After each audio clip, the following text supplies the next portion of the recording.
Hello again, guys and gals. Welcome back to Big Bud Farm. And it's a cloudy day today. Well, it's a cloudy start to the day. We should have some nice sunshine once the cloud burns off. But our fields are ready to harvest. Our sunflower crop is now ready. So let's get all of our equipment in place. You can see lovely fields ready to harvest, fully fertilized and covered in sunflowers.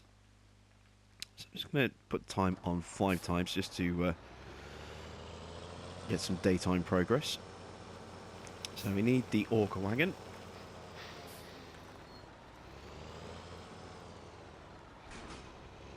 Let's see if I can get this out without crashing it this time. There we go. Always a bonus. And we are a little bit low on fuel, so we're going to top up just before we head on over there. Have I gone the wrong way for the fuel pump? I think I have. Yes, the fuel pump is at the other end of the farm.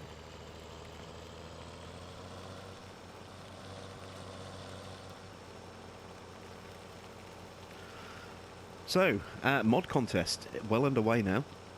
Giants yesterday dropped around about 80, I think 80 odd mods onto the PC mod hub that are all entries for the mod contest. They are not releasing any entries onto PC onto console until the contest is closed, and that's obviously if the modder has actually made a version that is compatible for console. And the reason they're doing this is because they don't want to add any bias to the testing.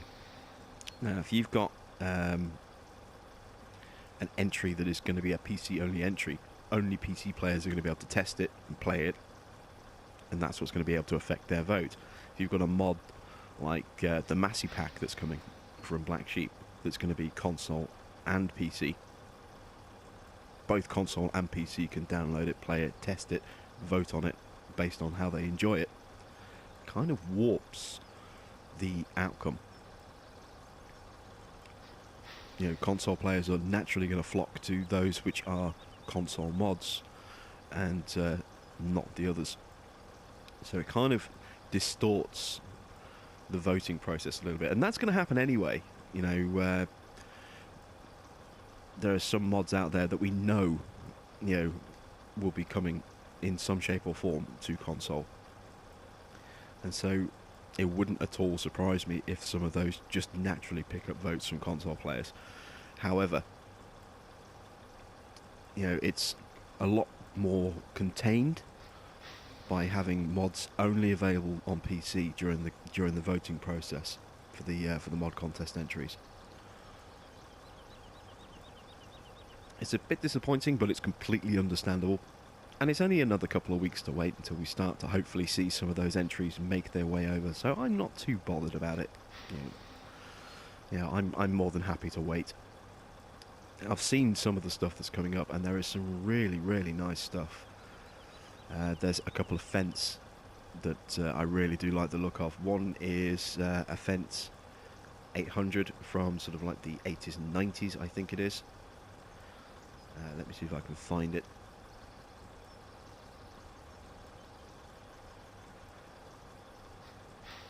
I had it a second ago, and when I just clicked back to it, it disappeared.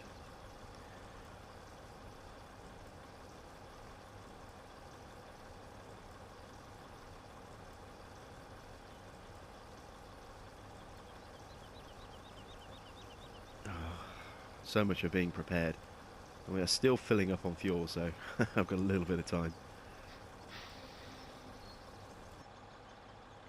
Here we go. Just as we run out of fuel, I've found the tractors.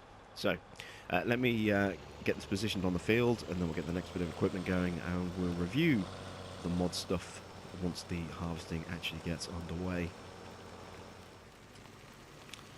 So here is our brand new CR1090 mighty combine, and of course this has a larger capacity tank, a 14,500 litre tank. We're up several thousand litres on the old case combine that we had before, which I think had a capacity of around 10 to 11.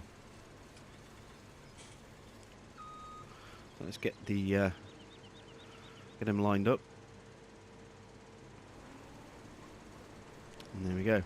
Off goes our worker. So yes, back to these mods. There's a couple that I've seen that have really kind of caught my eye. Not necessarily because they look stunningly good, but because they look like they've caught my eye because they are ones that I think could possibly make their way over to console, and they're ones that really excite me. One is well, they're both Fence. First of all, as you know, I run Fent Farm. I ran an episode yesterday, and there's one here which is the Fent 800 Favourite by Smetty from CMT, who has actually released mods onto console in the past. So there's a chance that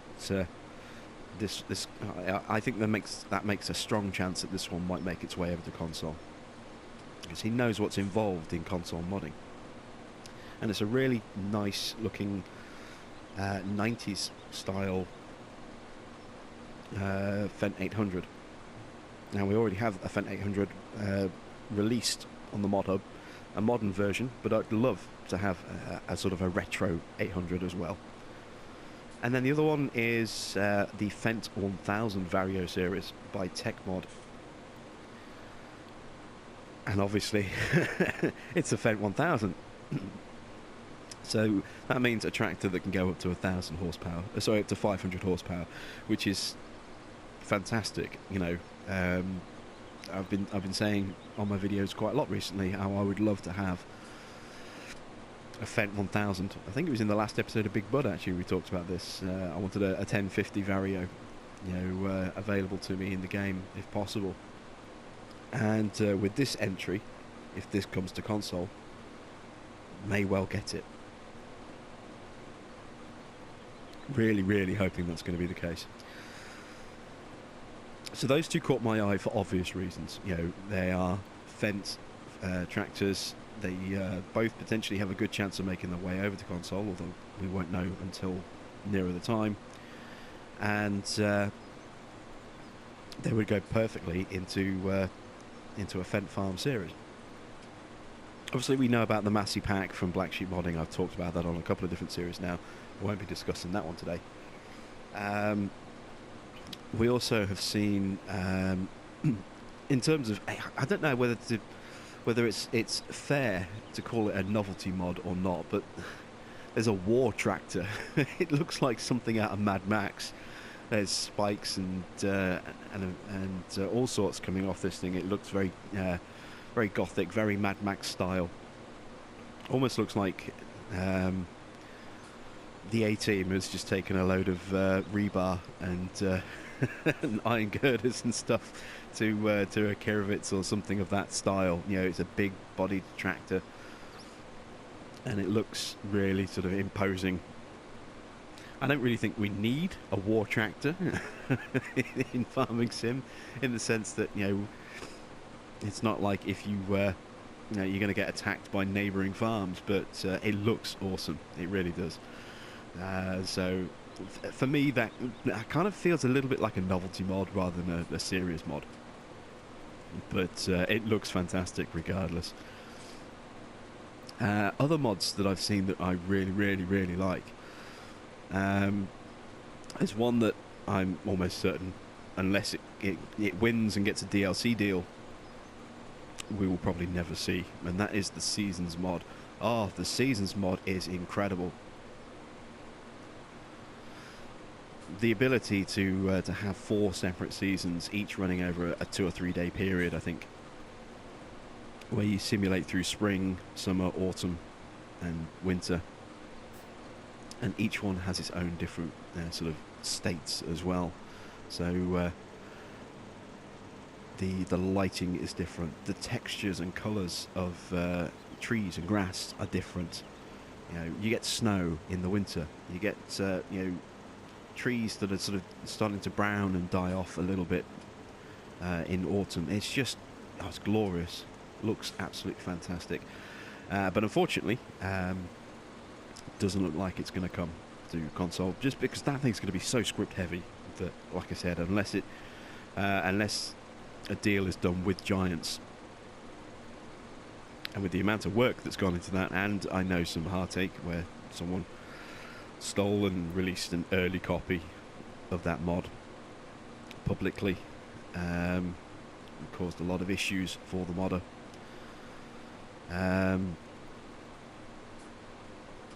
Unless that gets, you know, some kind of deal done with Giants, it's so script heavy that I just cannot see that coming to consoles without being part of an official release. But you know, it looks amazing. So who knows? You never know. Giants may do some kind of deal and bring it in the future. We will have to see.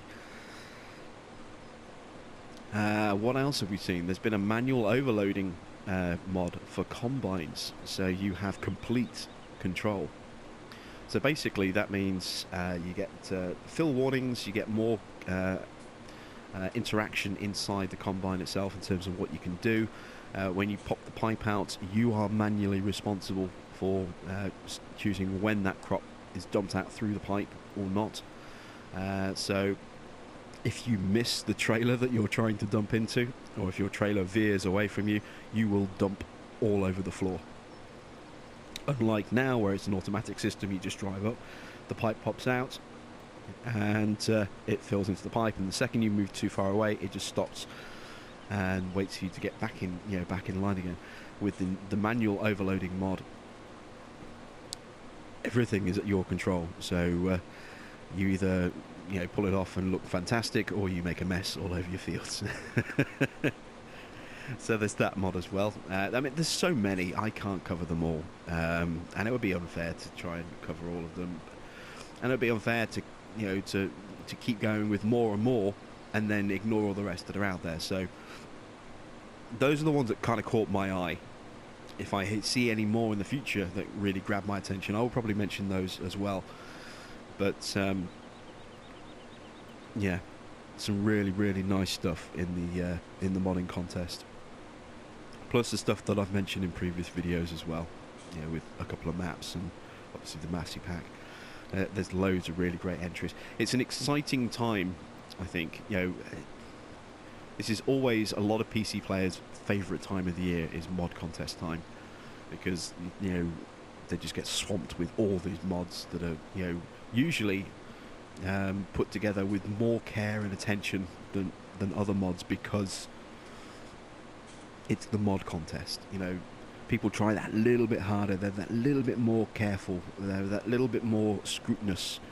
They spend that little bit longer just double checking and even triple checking things just to make sure, because they want to really do well in the mod contest. So I'm kind of hopeful that we're going to see some really cool stuff coming to consoles off the back of this mod contest. I know PC players are going to get swamped with a ton of stuff, and if we can get even half of that, well, half I think is unrealistic. If we can get 25 to 30% of the mods that are being released, I'll be happy, because there are a huge number of them, and it'd be really great to get another infusion of quality mods onto the console mod hub.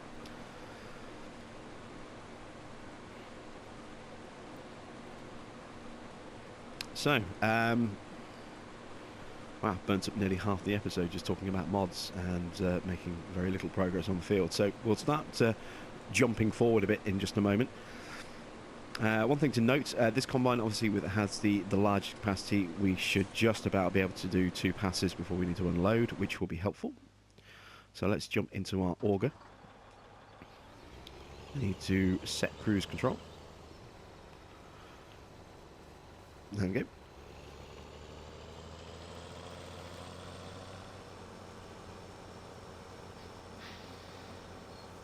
And let's get ready to unload our combine.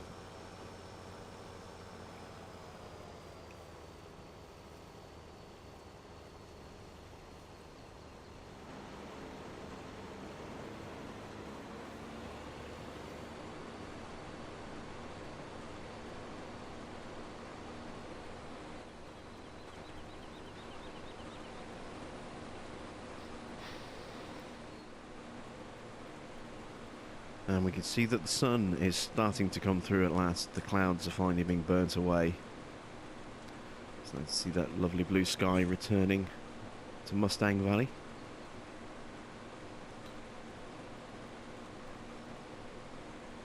Just getting some nice shots of our brand new, rather imposing CR1090 there.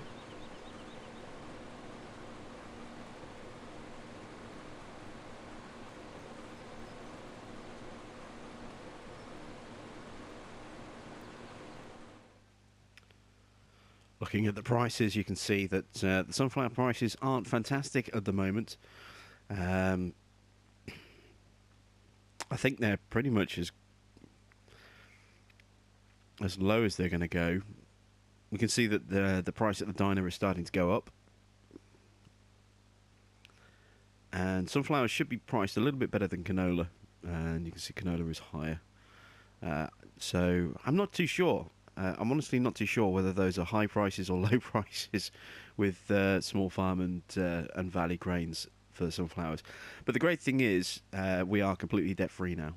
We have no debt. We have about 60,000 in the bank on top of that as well.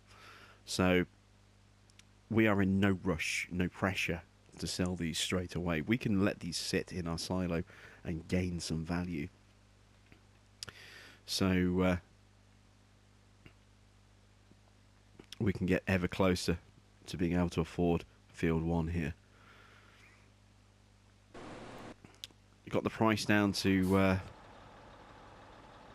around the 2 million mark. Let's see what the price currently is. 2.9 million. So we've taken a couple of 100,000 or 100,000 or so off the asking price of the field so far. Plenty more to come off that field as well in the future. Plenty of contract work that we can do to bring that down. Some of which you may see on camera, some of which you probably won't. But we will try and reduce that price down and look to expand our fields as much as we can.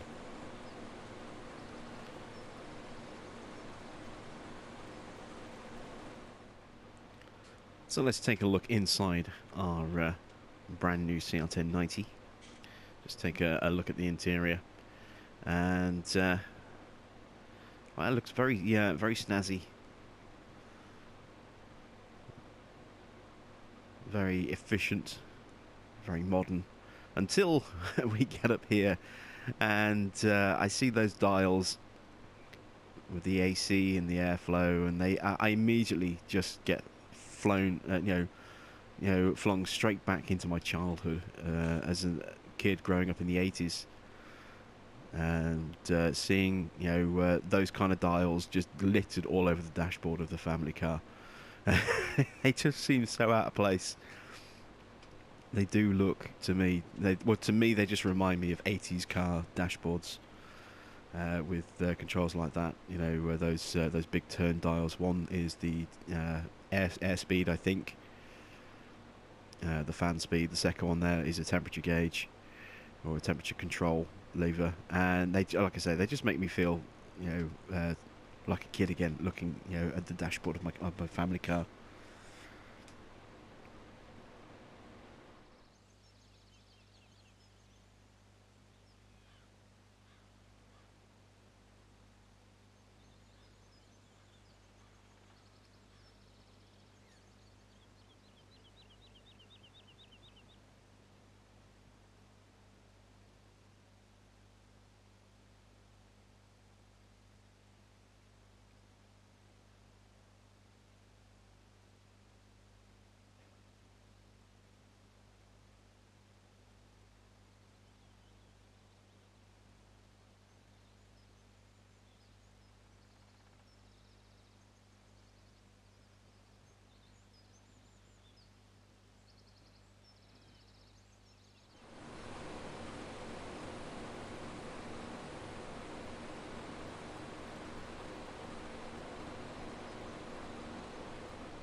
one of the things I've always really liked about this game. One of the things I always like to do is just watch the feed go through the header. You know, depending on what crop it is, depending on the type of header, I just like watching it go through. So I like here we can see the sunflowers actually dropping in height as they get fed through the teeth into the auger, then going along the auger and then fed into the actual front of the harvester itself. It's just one of those things that I like to watch, you know.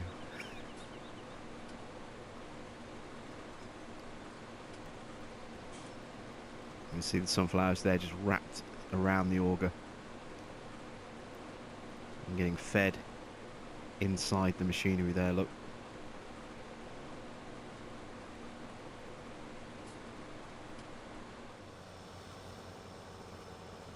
Okay, so we are approaching the halfway mark on the field.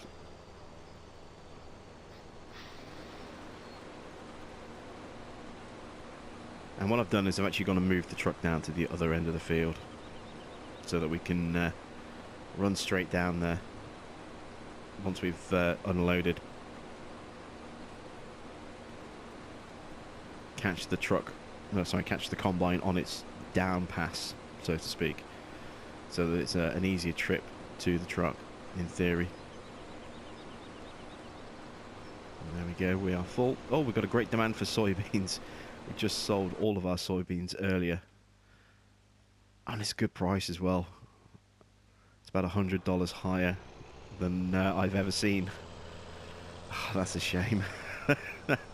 That'll be gone by the time we get any more soybeans onto the farm, so that's disappointing. But it is what it is. Hey, we're debt free. We have no loan at all. We have no interest payments. You know, we have a positive bank balance, so it's all good.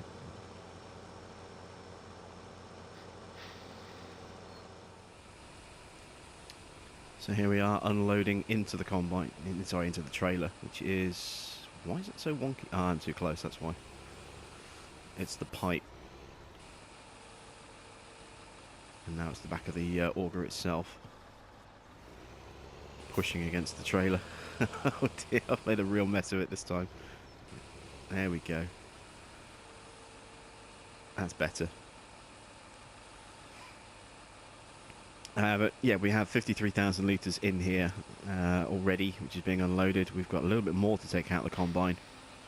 And we're only halfway through the field, so I think we'll have to empty our truck before we actually go over to the second field.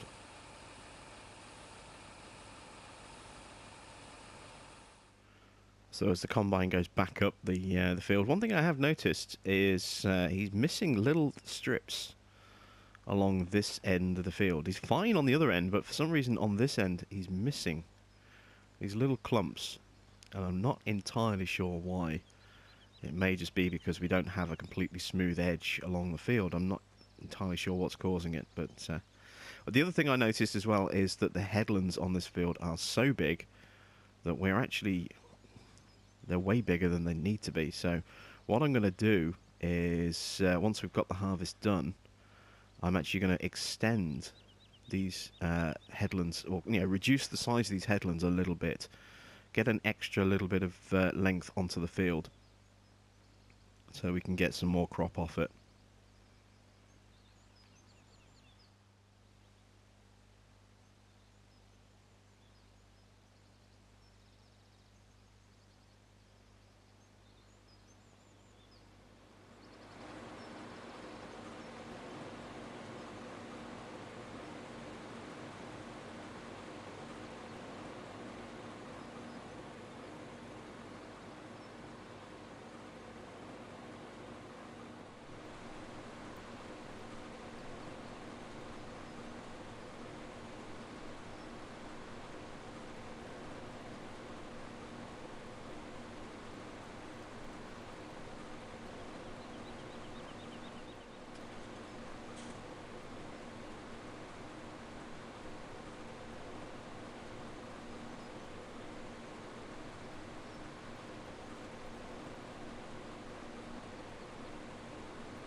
You can see here underneath the teeth, the cogs and spikes all whirring away. You really wouldn't want to get caught by one of those things. Take your face off.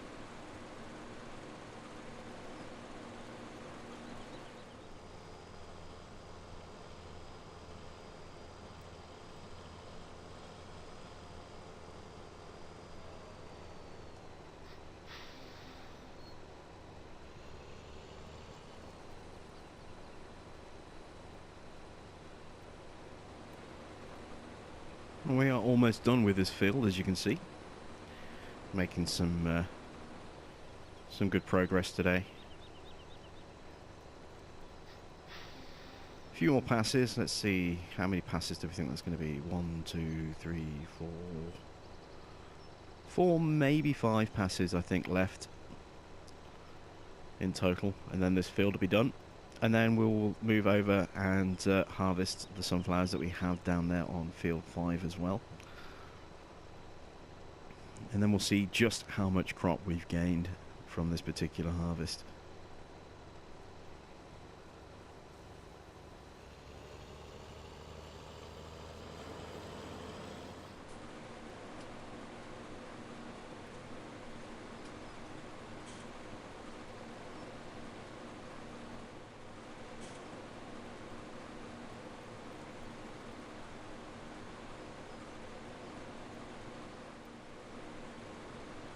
So as we approach the bottom of the field, it turns out that 4 was the magic number of passes remaining.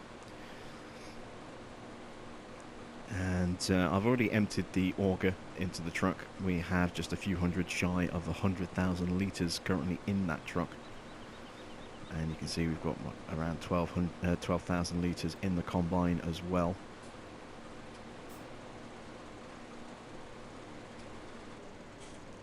So let's just tidy up these last little bits that we left along the baseline here.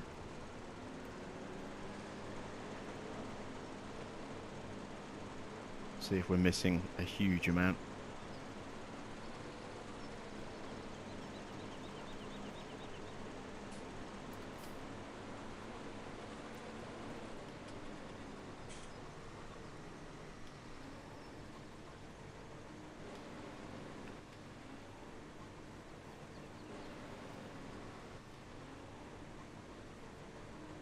There we go. Right, so let's fold up the header and unfold the pipe.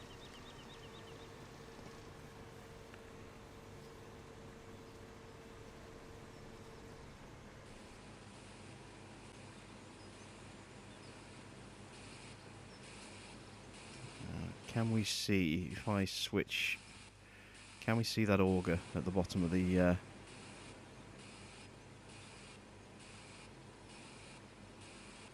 not quite. I can't quite get the right camera angle. But if I switch around from the other end.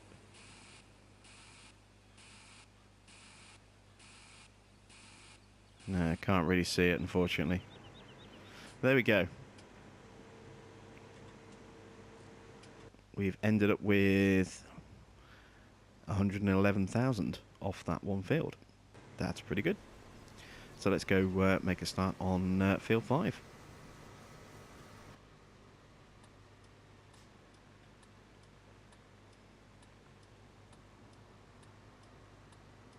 Of course, the great thing about this combine as well is that it's faster. Oh, he's just going to pull out, isn't he?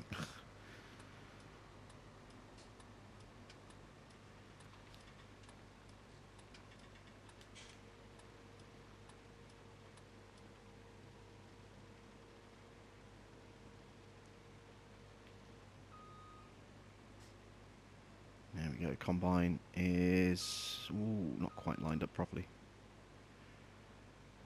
There we go.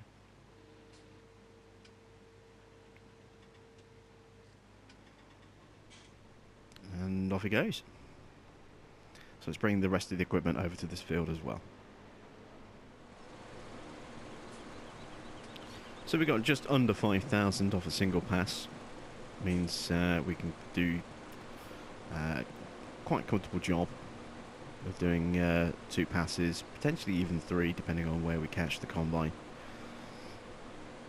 But if you notice the time as well, it's now, what, 7 minutes past 2 in the afternoon. We started harvesting just before 6:45 in the morning. So we have been harvesting for well over 7 hours, approaching 7.5 hours, effectively, in the game. And I think that's worked really well in terms of the time of day. It's shown us a sort of a change throughout the day in the position of the sun and the lighting. And I think it's also kind of more of a fair reflection as to how long it can take to do these jobs in real life. So I think going forward we may stick to running at 5 times speed. And we'll turn off plant growth as we plant, so we don't get the fields growing in weird stages, and then turn it back on when we're done. But yeah, I think going forward we will be running at 5 times as a general kind of thing, just so we can see movement throughout the day and see the changing of the lighting effects and the position of the sun as the video progresses, as the day unfolds.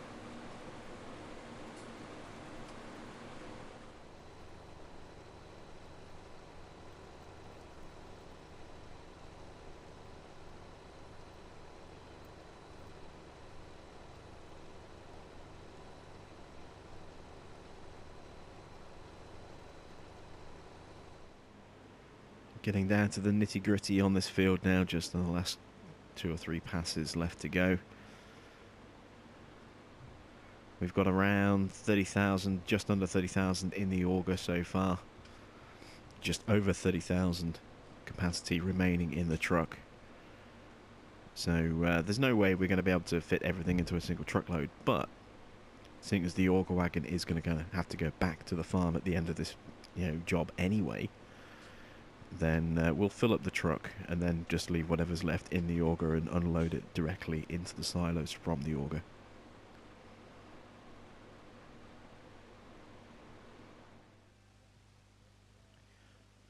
And if we look at the pricing menu, you can see that the great demand price has been steadily dropping now for a little while, under 900 now. And you can see the diner price for sunflowers has fixed itself at 775. That's not bad. I was kind of hoping it might be a little bit higher. You can see small farm is starting to go up, and at some point Valley Grains is going to go up as well. Be interesting to see what those prices will top out at when they've finished adjusting themselves. They get a good kind of benchmark for how much our sunflowers will actually be worth when we get ready to take them to market.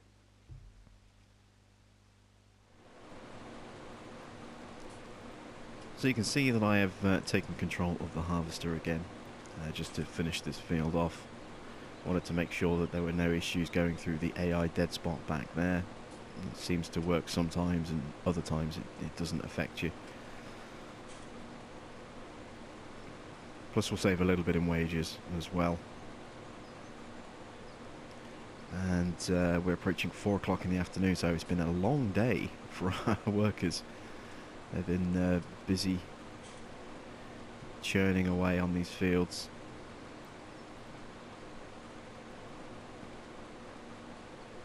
I'm actually keeping a really straight line, so let's get some in-cab footage while I'm actually in control.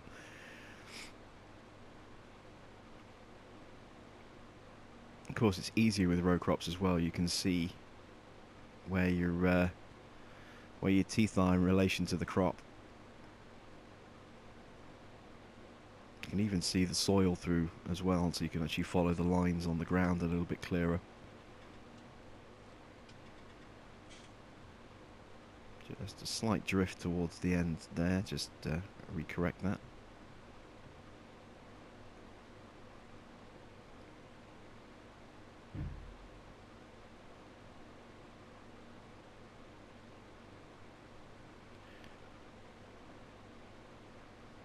There we go. Completed pass. So let's turn around and finish off this field. Whoops, went in a little bit too hot there. Let's try that again. There we go. Right, let's get this field finished. Alright, there we go. Field is done. I've just got one tiny little line left at the other end of the field, because when I first started I was just that little bit too far forward. So we'll grab that and then we'll empty up and see what our totals are. I reckon we're going to have around about 150,000-ish, 150 to 160,000 litres of sunflowers. That's pretty good. It's more than 2 trucks, or more than 2 trailers worth.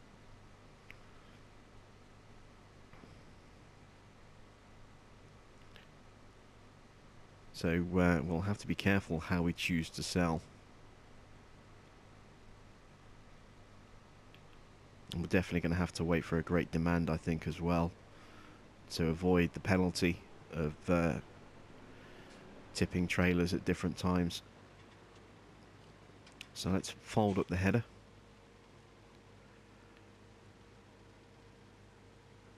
There we go. We'll jump into the auger wagon. Oh, we need to pipe out. Why didn't we pipe out? Ah, because I'm on the... there we go. Didn't pipe out because I had the header selected, not the combine itself.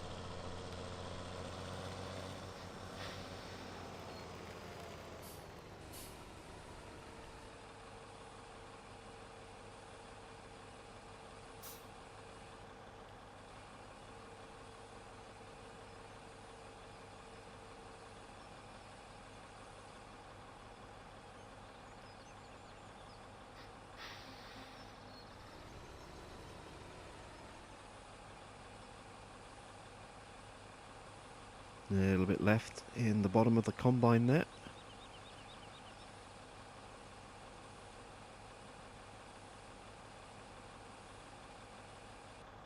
And that's it.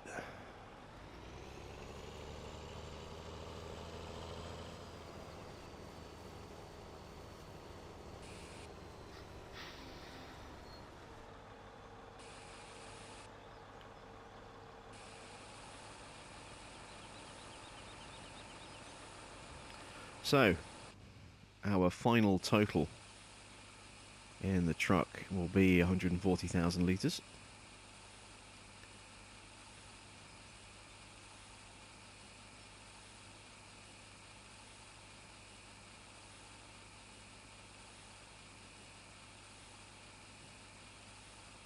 There we go.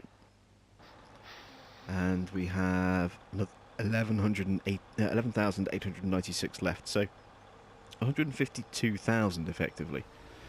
That's a pretty good haul. It's been a good job that we've done today. It's been a long job as well in terms of in-game harvesting hours.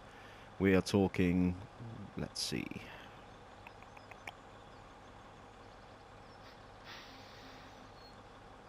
9 hours. Is that right? Is it 9 or is it approaching 10? It's nearly 10 hours. Yeah, almost 10 hours to get this job done. That's pretty impressive. So, that's it for this episode. We've done our harvest. In the next episode, we will look to maybe extend the headlands a little bit and prep the fields up again for the next set of crops. So, thanks for watching. I am Jim Bob, and I'll catch you back on Big Bud Farm very soon.